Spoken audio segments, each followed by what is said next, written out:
بسم اللہ الرحمن الرحیم۔ سانحہ کربلا جس کا میں آج کچھ پس منظر آپ کے گوش گزار کرنا چاہتا ہوں تاکہ حقیقی واقعہ آپ کے سامنے آ سکے، اور میں کوشش کروں گا کہ آپ کے سامنے سارے واقعات کے خط و خال حقیقی طور پر پیش کر سکوں۔ بہرحال رجب 60 ہجری میں حضرت معاویہ رضی اللہ تعالیٰ عنہ کا انتقال ہو گیا اور یزید تخت نشین ہو گیا اور اس نے اپنے ہاتھ پر بیعت لینا شروع کر دیا۔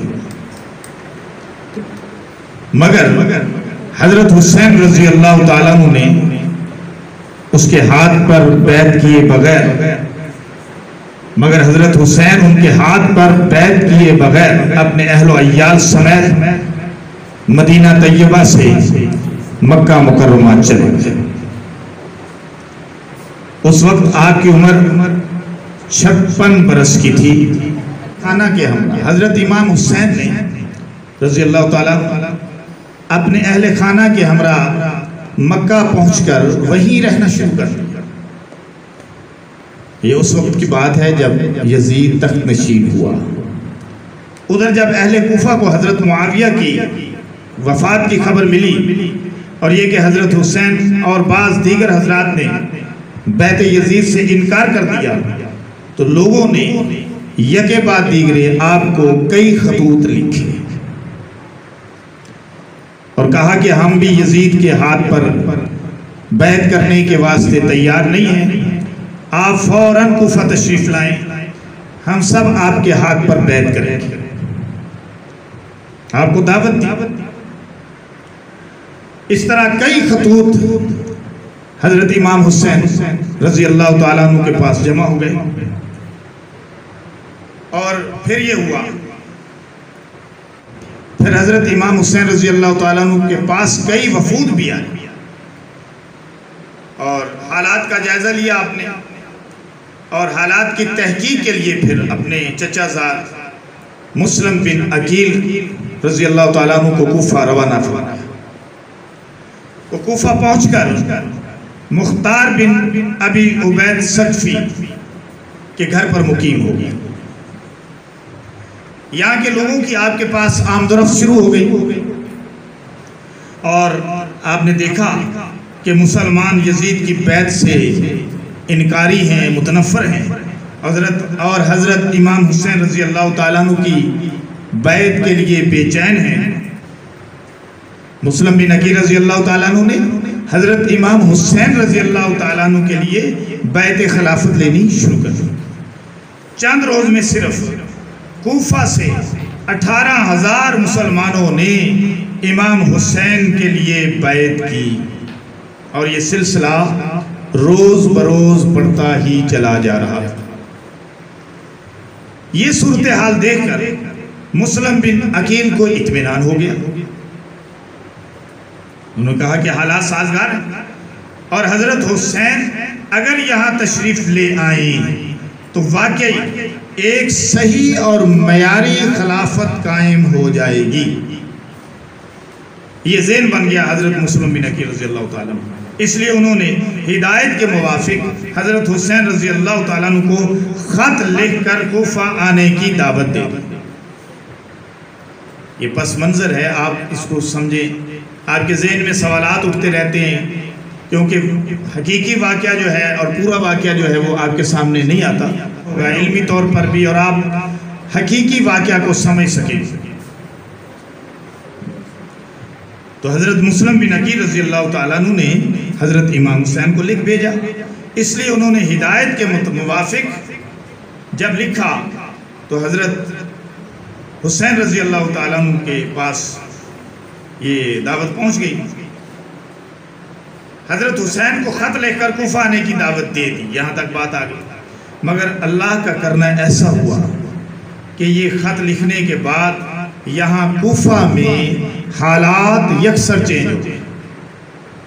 اللہ کا کرنا یہ ہوا کہ ادھر تو مسلم بن عقیل نے خط لکھ دیا اور ادھر کوفے میں حالات یکسر بدلنا شروع ہو۔ یزید کی طرف سے صحابی رسول حضرت نعمان بن بشیر رضی اللہ تعالیٰ عنہ جو کوفہ کے حاکم تھے اور یہ اہل بیت کے معاملے میں ہمدرد تھے اور نرم رویہ رکھتے تھے، اس لیے یزید نے ان کو معزول کر کے گورنر عبید اللہ بن زیاد کو بنا دیا۔ بصرہ اور کوفہ دونوں کا حاکم بنا دیا، اور اس خط کو لکھا، اور اس کو خط لکھا کہ فوراً بصرہ پہنچ کر مسلم بن عقیل کو گرفتار کر لیا جائے اور یا اسے قتل کر دیا جائے یا کوفے سے نکال دیا جائے۔ جیسے یہ خط ملا تو ابن زیاد اپنے ساتھ مسلم بن عمر باہلی اور شریک بن عوف کو اپنے ہمراہ لے کر کوفہ کی طرف روانہ ہوا۔ تو گرامی قدر کوفہ پہنچتے ہی اگلے روز صبح ابن زیاد نے اہل کوفہ کو جمع کر کے ایک سخت تقریر کی، جس میں اس نے اپنی مخالفت اور بغاوت کرنے والوں کو بہت ڈرایا۔ ادھر مسلم بن عقیل جو اب تک مختار ابن عبید کے گھر میں مقیم تھے، ابن زیاد کی اس تقریر کا علم ہوا تو وہ مخبری کے ڈر سے ان کا گھر چھوڑ کر ہانی بن عروہ کے گھر آ گئے۔ سمجھ آ رہی ہے نا بات؟ شریک بن عور جو کہ ابن زیاد کے ساتھ بصرہ سے کوفہ آیا تھا، مگر اہل بیت سے محبت رکھنے کے سبب ابن زیاد سے جدا ہو کر ہانی بن عروہ کا مہمان ہو گیا تھا اور اس کا ہم راز ہو گیا تھا۔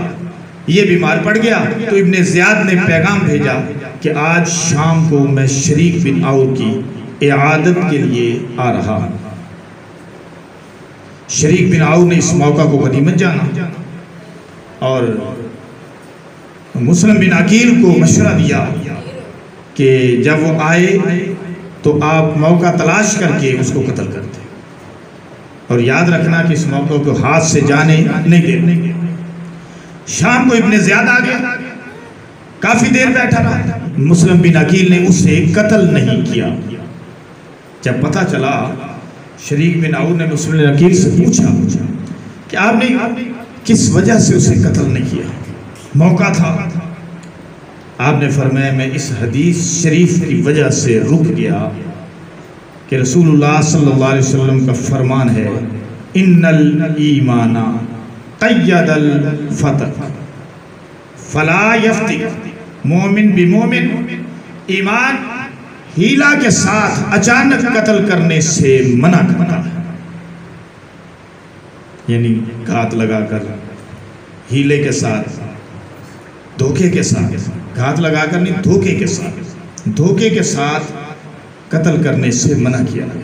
لہٰذا کسی مومن کے لیے جائز نہیں کہ وہ کسی دوسرے مومن کو بہانے کے ساتھ قتل کر دے۔ پھر شریک بن عور اس بیماری میں 3 دن کے بعد انتقال کر گئے۔ یہاں گرامی قدر یہ بات بھی قابل لحاظ ہے کہ مسلم بن عقیل کو جس شخص یعنی ابن زیاد کے ہاتھوں اپنی موت سامنے نظر آ رہی تھی، جب وہ آیا اور ان کو تلاش بھی کروا رہا تھا تو وہ اس طرح اس کے قابو میں تھا کہ اسے آپ ختم کر سکتے تھے، لیکن آپ نے اسے قتل نہیں کیا۔ تو یہ پتہ چلا کہ آپ مومن حق تھے، اور یہ اہل حق کی نشانی ہے کہ اپنے ہر اقدام سے پہلے کتاب و سنت کو دیکھتے ہیں۔ جیسا کہ حضرت عمر رضی اللہ تعالیٰ عنہ کو ابو لولو فیروز نے پہلے دھمکی دے دی تھی کہ میں ایسی چکی آپ کو تیار کر کے دکھاؤں گا کہ جس کی دھوم مشرق اور مغرب میں پھیل جائے گی۔ آپ نے اپنے رفقا سے کہا بھی، اس بات کا اظہار بھی کیا کہ یہ مجھے قتل کی دھمکی دے کر گیا ہے، اس غلام نے مجھے قتل کی دھمکی دی ہے، مگر آپ نے اقدام نہیں کیا، اسے گرفتار نہیں کیا، اس کے خلاف ایکشن نہیں لیا۔ تو یہی مسلم بن عقیل رضی اللہ تعالیٰ عنہ نے کیا کہ ان کا دشمن ہے، اسے جو ہے وہ بطور گورنر کے آپ کی سرکوبی کے لیے بھیجا گیا، لیکن آپ نے ہیلے کے ساتھ، دھوکے کے ساتھ، بہانے کے ساتھ اسے قتل کرنے کا اقدام نہیں کیا۔ یہ ہے اہل حق کی نشانی۔ ابن زیاد نے اپنی ایک خاص چالاکی کے ذریعے یہ معلوم کرا لیا کہ مسلم بن عقیل ہانی بن عروہ کے گھر میں چھپے ہوئے ہیں، روپوش۔ چنانچہ ابن زیاد نے ہانی بن عروہ کو اپنے دربار میں حاضر کرایا اور اس پر تشدد کیا۔ ادھر شہر میں مشہور ہو گیا کہ ہانی بن عروہ کو قتل کر دیا گیا۔ جب یہ خبر عمر بن حجاج کو پہنچی تو وہ اپنے قبیلے کو لے کر، بہت سارے نوجوانوں کو لے کر پہنچ گیا اور اس کے مکان کا محاصرہ کر لیا۔ ابن زیاد کے کہنے پر قاضی شریح نے مکان سے باہر آ کر لوگوں کو تسلی دی کہ نہیں اسے قتل نہیں کیا، وہ بالکل بخیریت ہے، نوجوان واپس چلے۔ ہانی بن عروہ کے متعلق شہادت کی خبر ملی اور اس کے خلاف پھر اس کا قبیلہ بھی ہنگامہ آرا ہوا اور ابن زیاد کے قصر اور مکان کا محاصرہ بھی کیا۔ جب مسلم بن عقیل کو یہ اطلاع ملی تو مقابلے کے لیے تیار ہو کر نکل پڑے، اپنے ساتھیوں کو جمع کیا۔ 4000 آدمی جمع ہو گئے مسلم بن عقیل کی قیادت۔ کتنے؟ 4000 آدمی۔ مسلم بن عقیل ان کے ساتھیوں نے ابن زیاد کے محل کا محاصرہ کیا۔ ادھر ابن زیاد نے اثر و رسوخ کو استعمال کیا اور لوگوں کے پاس اپنے آدمیوں کو بھیجا، انہیں ڈرایا، انہیں لالچ دیا، حکومت کا لالچ دیا۔ تو یہ لوگ جو تھے کوفہ والے، یہ ان سے منتشر ہونے شروع ہو گئے، ان سے ہٹنے شروع ہو گئے۔ اور یہاں آپ اگر تاریخ کے قلم پہ ذرا رکے تھوڑا سا اور دیکھیں تو پتہ چلے گا کہ کوفیوں کی بے وفائی بھی بہت بڑا سبب ہے حضرت امام حسین رضی اللہ تعالیٰ عنہ کی شہادت۔ اگر کوفے والے وفا کرتے تو سوال ہی پیدا نہیں ہوتا کہ حالات اس طرح کے ہوتے۔ لوگ منتشر ہونے شروع ہوئے اور صرف 30 آدمی رہ گئے۔ بے وفائی اور دھوکہ دہی کا یہ منظر مسلم بن عقیل نے پہلے کبھی نہیں دیکھا تھا۔ پھر یہ وقت بھی آیا کہ ایک بھی آدمی نہیں تھا، مسلم بن عقیل اکیلے تھے، ان کے ساتھ کوئی ایک شخص بھی نہیں تھا جو کم از کم ان کو راستہ ہی بتاتا، ان کو تسلی دیتا، گھر میں ٹھکانہ ہی دے دیتا۔ آپ اکیلے اپنے طور پر بس چلے جا رہے تھے، اندھیرا چھا چکا تھا اور تنہے تنہا کوفہ کی گلیوں میں پریشان حال پھر رہے تھے۔ اور کون تھے؟ مسلم بن عقیل، امام حسین رضی اللہ تعالیٰ عنہ کے چچا زاد۔ کدھر جائیں، کہاں جائیں؟ بلاخر ایک گھر کے دروازے کے پاس پہنچ کر رک گئے، وہاں بیٹھ گئے۔ دروازہ کھٹکھٹایا، اندر سے ایک عورت باہر نکلی، اس کا نام تھا طوعہ۔ کہا جاتا ہے کہ وہ اشعث بن قیس کی باندی تھی اور یہ بھی شہید ہوئے۔ مسلم بن عقیل نے ان سے کہا کہ مجھے پانی پلا دو۔ اس نے پانی پلایا اور جب دیکھا باہر نکل کر تو مسلم بن عقیل ابھی بیٹھے ہوئے۔ اس نے کہا کہ اجنبی شخص آپ کیوں بیٹھے؟ آپ چلے جائیں، میرے لیے پرابلم ہوگا۔ تو آپ نے فرمایا کہ میں کہاں جاؤں، نہ میرا کوئی ٹھکانہ ہے، نہ مجھے رستہ آتا ہے، نہ میرا کوئی گھر بار ہے، نہ میرے پاس کوئی جائے پناہ ہے، میں کہاں جاؤں؟ اس نے پوچھا کہ تم ہو کون؟ آپ نے فرمایا کہ میں مسلم بن عقیل ہوں، یعنی گویا زبان حال سے یہی کہہ رہے تھے نا کہ میں کوفہ والوں کی بے وفائی کا شکار ہونے والا مسلم بن عقیل۔ ایک وہ وقت تھا کہ جب 18,000 سے زیادہ افراد نے مسلم بن عقیل کے ہاتھ پر بیعت حسین کر لی تھی، اور ایک یہ وقت آیا ہے کہ مسلم بن عقیل تنے تنہا ایک عورت کے دروازے پر بیٹھے ہیں اور جو ہے وہ کہیں جانے کا راستہ بھی نہیں۔ اس نے اٹھایا، اس عورت نے اٹھایا اور اندر لے گئی، کمرے میں بٹھا دیا، اور تھوڑی دیر کے بعد وہ جو قصر ابن زیاد کا محاصرہ کر رکھا تھا جن لوگوں نے، ان میں اس کا بیٹا بھی تھا، اس کا نام تھا بلال، وہ آ گیا۔ اور یہ عورت اندر جا رہی تھی، باہر آ رہی تھی، تو اس کو شک پڑ گیا. اس نے اپنی اماں سے پوچھا، اماں کیا بات ہے؟ تو پہلے تو انہوں نے نہیں بتایا، لیکن بعد میں بتا دیا کہ مسلم بن عقیل اندر چھپے ہوئے ہیں، لیکن کسی کو بتانا نہیں. لیکن اس بدبخت نے راز افشا کر دیا اور بتا دیا.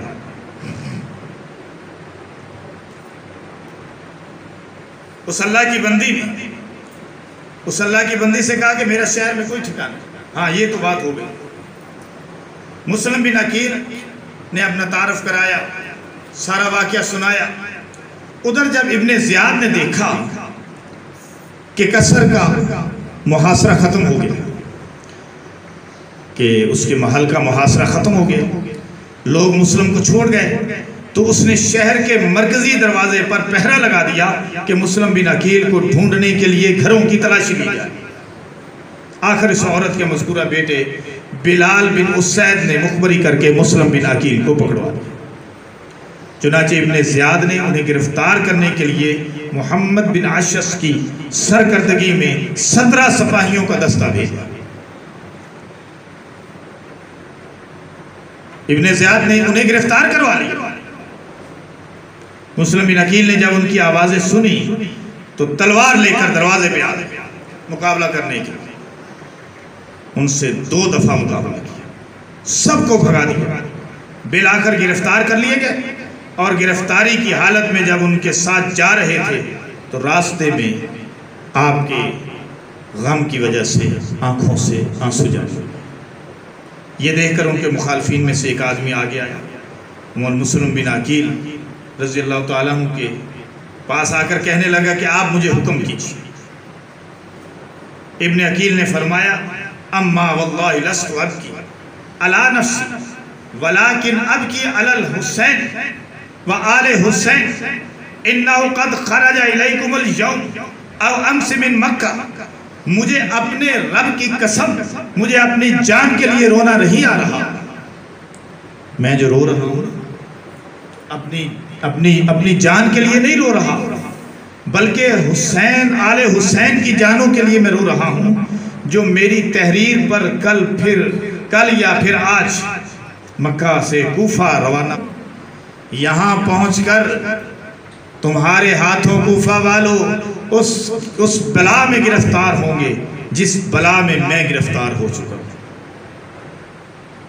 اس کے بعد مسلم بن عقیل کو ابن زیاد کے پاس پہنچا دیا گیا، اور ابن زیاد نے حکم جاری کیا کہ قصر کی عمارت یعنی ابن زیاد کے محل کے اوپر والی منظر پر لے جایا جائے اور سر کاٹ کر نیچے پھینک دیا جائے.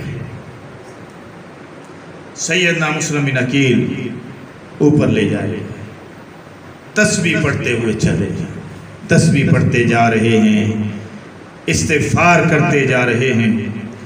بدبخت ابن زیاد نے حکم کے موافق ان کو شہید کر کے نیچے ڈال دیا گیا. انا للہ و انا الیہ راجعون. ان کے قتل کرنے کے بعد ہانی بن عروہ کو بھی بازار میں لے جا کر قتل کر دیا گیا.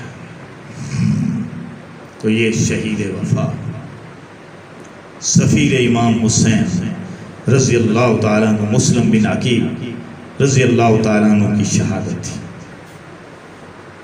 ابن زیاد ان دونوں کے سر کاٹ دیے اور یزید کے پاس بھیج دیے. یزید نے شکریہ کا خط لکھا اور ساتھ ہی یہ بھی لکھا کہ مجھے خبر ملی ہے کہ حسین عراق کے قریب پہنچ چکے ہیں، اس لیے جاسوس اور خفیہ نمائندے سارے شہر میں پھیلا دیے جائیں، اور جس پر ذرا بھی حسین کی تائید کا شبہ ہو ان کو قید کر لیا جائے، مگر جو شخص لڑائی پر اترے اسی کو قتل کیا جائے، جو لڑائی پہ نہ اترے تو اسے چھوڑ دیا جائے. ادھر امام حسین کے پاس اہل کوفہ کے 150 خطوط پہنچ چکے تھے. ادھر امام حسین کے پاس اہل کوفہ کے 150 خط پہنچ چکے تھے.